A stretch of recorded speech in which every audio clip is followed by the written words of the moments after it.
गइल रूठी हो। ए बाबा बता दी न काहे जनुआ गइल रूठी हो।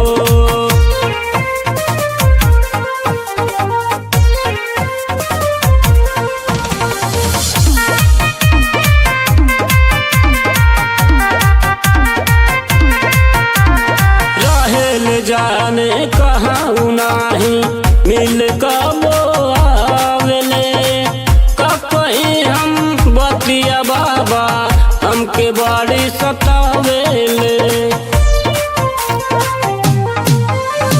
रहेले जाने कहाँ नाही मिल नाही